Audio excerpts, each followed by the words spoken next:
Hello, I'm coming to you today on my YouTube channel about something that recently happened with me.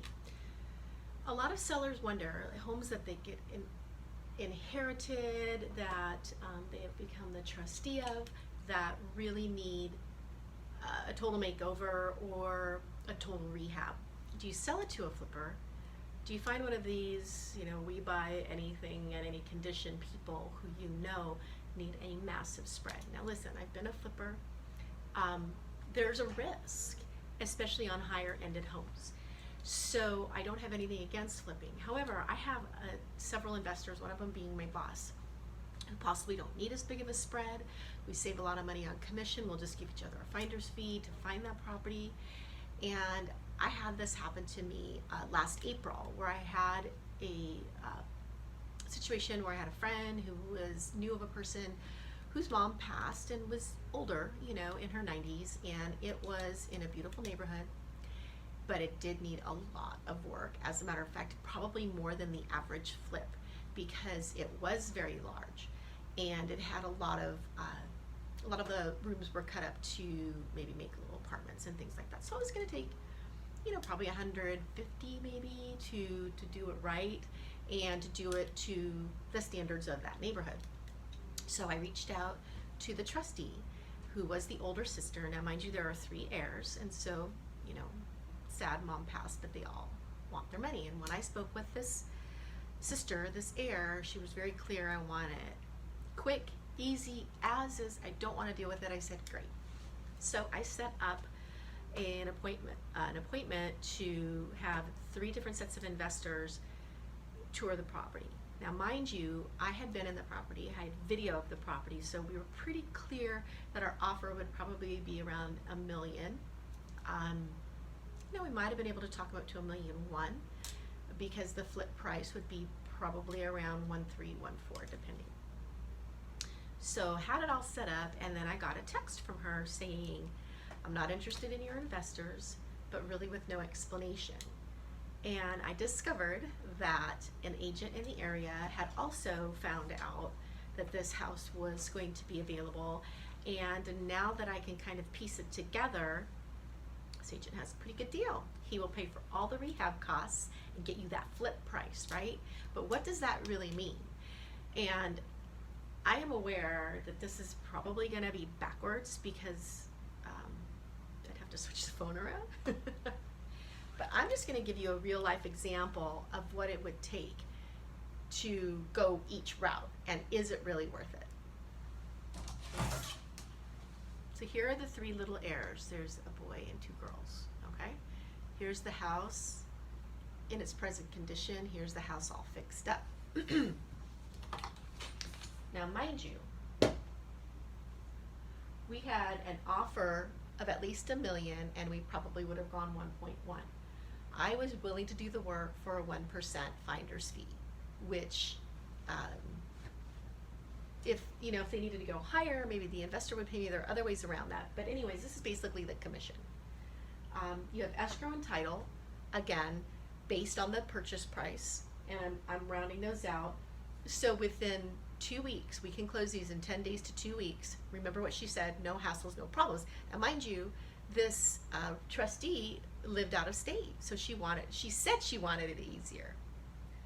This would leave her with an average net, and I'm not talking about tax fees and all this other stuff, but just the basics, which both scenarios are going to have.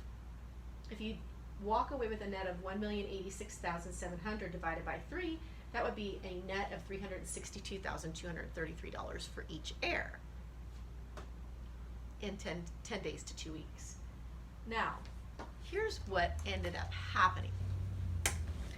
The agent listed the property, did a complete rehab, and listed it at 1.550 and lowered it to 1.449 and lowered it again, and it eventually sold at $1,350,000. Now, commissions on that were 2.5 to the buyer's agent, 2.5 to the seller's agent. Again, this is just a supposition, but in the MLS, he did offer 2.5% to whomever brought in the buyer. Did he make a deal with her on the other side? I don't know. Are all of these contractors that he had come over giving him money on the side to use him? I don't know. I found out there was $200,000 in rehab costs. Escrow and title. Now, escrow and title are, escrows are going to remain about the same, but the title is going to be based on the purchase price. So again, if you've got a purchase price of 1.3 as opposed to 1.1, you know, a little bit higher. This gave them a net, so each of the heirs of $359,983. Now, did the trustee take a 1% fee? We don't know. What did it cost in those 7 months? And here we go, drum roll people, it closed in November. I was dealing with her in April when the mom passed. Was there a 1% trustee fee? What could those 3 heirs have done with that money in those 7 months? And again, I mean, I ask you, put in a comment. Is this guy smart, this other agent? He put up the rehab fees. He gets a nice big listing. He gets to meet other buyers. He gets his name out there in the neighborhood. He gets, you know, a really good commission based on a much higher price. And what do you think? I'm just curious. What do you guys think? Was it worth it? Maybe it was. Maybe there are things here and there that I'm not completely 100% aware of, but I am 100% clear of what it closed for, how long it took, and how much the rehab costs were. So, food for thought. Let me know. I would love to hear your comments. People who own homes, people who flip homes, people who are thinking of selling their house the conventional way, which, hey, I'm all for. This is my business.